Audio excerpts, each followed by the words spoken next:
자, 오늘 역대하 9장이 주시는 메시지가 있습니다. 두 가지인데요. 하나님께서 솔로몬에게 하신 약속이 성취되었다는 것이고요. 두 번째는 이것을 통해서 열방 가운데 하나님의 영광이 드러나게 되었다입니다. 이 두 가지의 메시지는 연결되어 있습니다.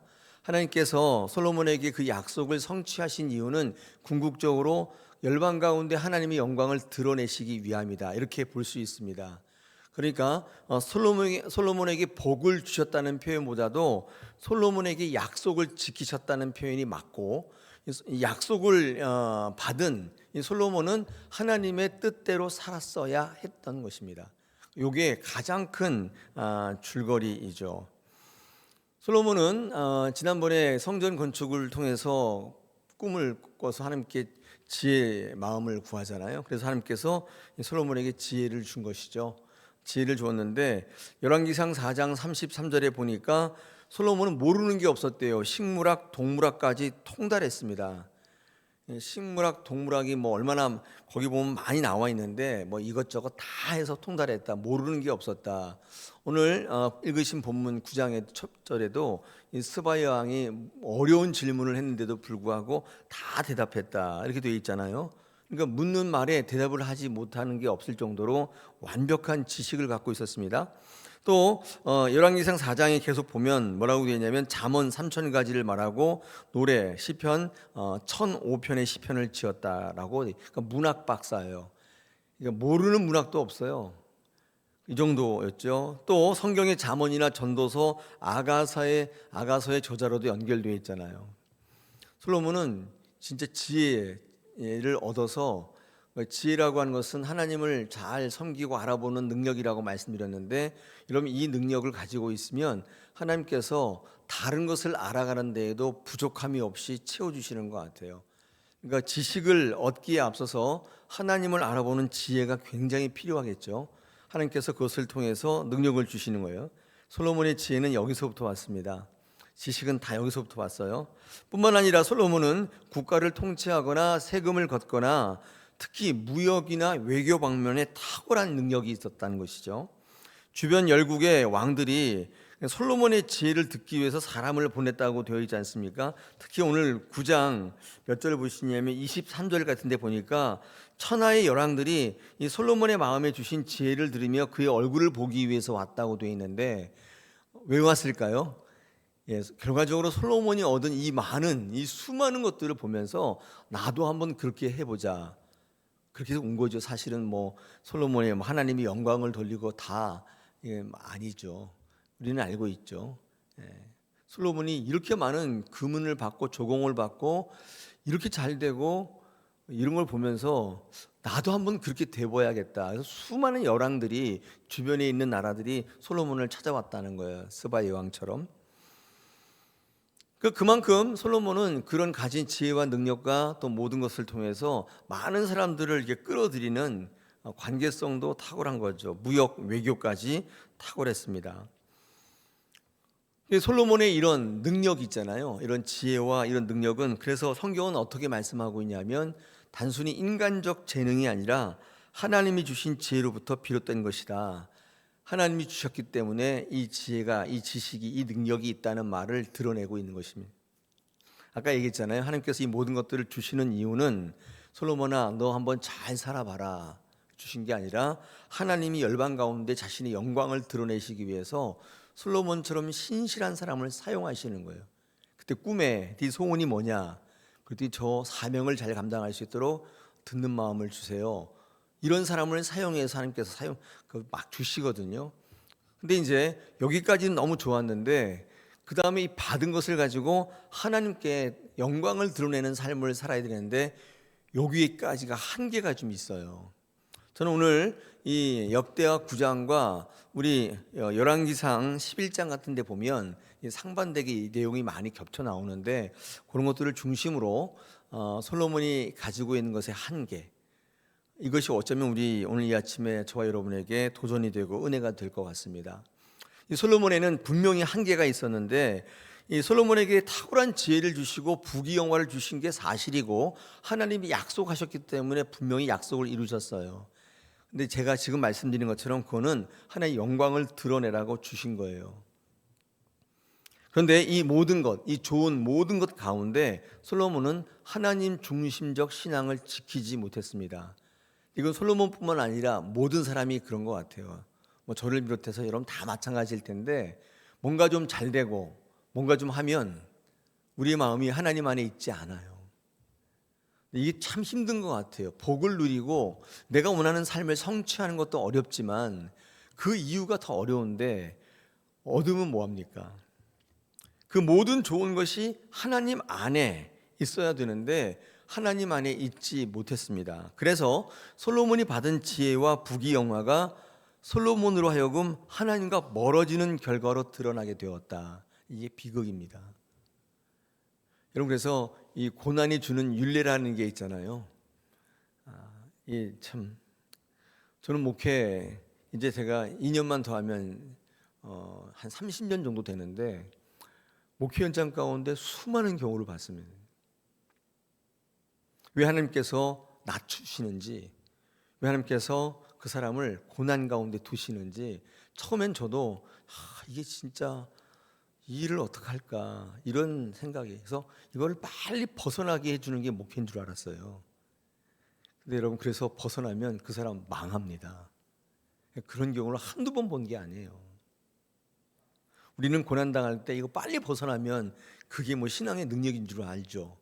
근데 그 진짜 능력은 그 가운데 하나님 안에서 주신 뜻을 알고 하나님 앞에 영광 돌리고 하나님의 영광을 드러내는 것입니다. 이게 굉장히 중요하거든요. 하나님이 주신 좋은 것들은 반드시 하나님 안에 있어야 되는 것입니다. 그 안에서 해석되며 적용되며 사용되며 평가되어져야 합니다. 그러나 솔로몬은 하나님이 주신 것을 다르게 활용했습니다. 솔로몬은 해상무역과 대관계에 탁월했다고 그랬잖아요. 근데 이 지혜를 가지고 어떻게 사용했냐면 이방 여인들을 아내로 삼고 그 아내를 통해서 그 관계를 유지하려고 꾀를 낸 거예요.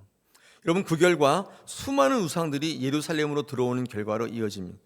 솔로몬은 이방 신에게 제사했어요.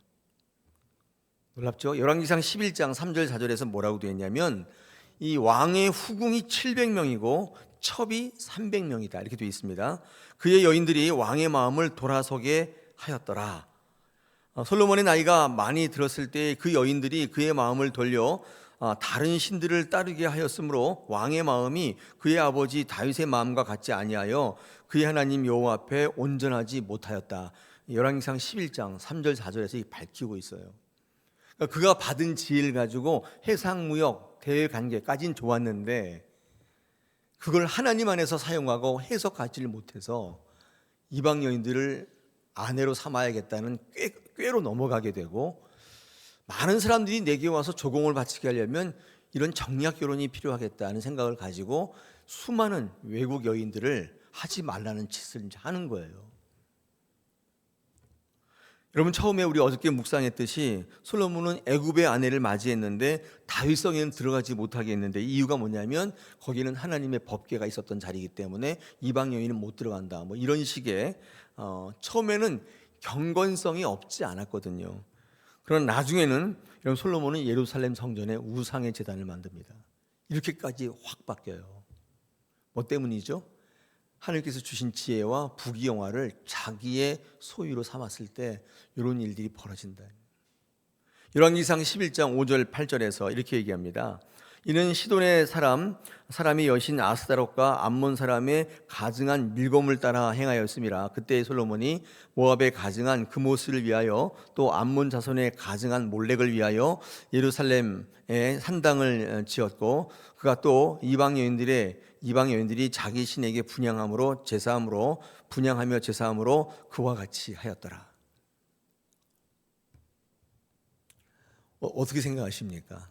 오늘 19장에는 솔로몬이 많은 복을 받았다는 표현보다도 하나님께 솔로몬에게 약속을 지켰다가 정확한 표현이에요.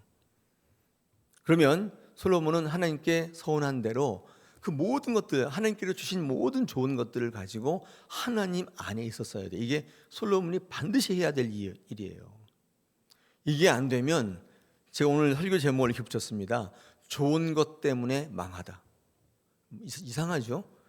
좋은 것 때문에 흥해야 되는 거 아닌가요? 여러분, 그래서 나쁜 것 받았다고 나쁜 게 아니고요, 좋은 것을 받았다고 좋은 게 아닌 것입니다. 우리는 하나님 안에 있는 게 굉장히 중요합니다. 솔로몬의 지혜가 탁월했음에도 불구하고 하나님께 대한 경건성, 그리고 그 의미를 끝까지 지키지 못한 것이 문제였습니다. 성경은 그래서 잠언 9장 10절에서 여호와를 경외하는 것이 지혜의 근본이라고 강조하면서 지혜와 지식과 또 부귀영화, 우리에게 주신 모든 은사의 참된 완성은 하나님과의 참된 관계 속에 있다고 계속 강조하고 있습니다. 들리지 않지만 솔로몬은 하나님이 주신 초월적 지혜로 인해서 많은 지식을 소유하게 되었고 많은 부귀영화를 주셨습니다. 그래서 삶에서 많은 사람들의 부러움을 받고 야, 복 받았구나, 그런 얘기를 수없이 들었을 겁니다. 그런데 중요한 것은 이것들로 하여금 하나님과의 좋은 관계를 맺는 데 실패했어요. 그의 말년은 좋은 것으로 인하여 비참하게 끝나게 됩니다. 그러므로 솔로몬에 대한 역사의 서술은 신앙은 좋은 것을 얻는 것이 목표가 될 수 없다는 사실을 우리에게 강력히 증거하고 있습니다. 신앙의 좋은 것은 뭐예요? 궁극적인 목표는 하나님 안에 있을 수 있는가일 수밖에 없다. 여러분, 그때 여러분이 받은 좋은 것들이 비로소 빛을 발하는. 여러분, 그래서 신앙을 하실 때 오늘도 여러 가지 이제 구하실 텐데 그때 달라고만 구하지 마시고 내가 하나님 안에 있기를 먼저 구하셔야 돼요. 하나님께서 그 관계가 되면은, 그 자격이 되면 하나님께서 보시고 부어주실 텐데, 근데 하나님께서 우리가 기도하고 원하면 주시는 것 같은데 그 이후에 우리의 삶이 굉장히 중요합니다. 저는 하나님께 축복을 왕창 받은 분이 하나님 안에서 끝까지 사명을 감당하는 일이 별로 없어요. 참 이게 한계입니다. 한계. 솔로몬도 그랬어요. 다윗도 그랬어요. 다윗 말년에 막 인구 조사하고 그랬어요. 끝까지 하나님께 주신 것을 잘 지키며 달려나간 사람들이 이렇게 많지 않은 거예요. 오늘도 주시는 이 말씀을 통해서 솔로몬이 야, 성공했구나, 복을 받았구나 보다도 어디에다가 초점을 맞춰야 되냐면 하나님께서 약속을 지키시는구나, 하나님은 한 번 하신 약속은 반드시 지키는구나, 하나님의 영광 돌려야겠구나, 이런 결단이 여러분 가운데 있기를 소망합니다. 하나님께서 우리의 삶에 한없이 부어주시는, 채워주시는 하나님이신 줄로 믿습니다.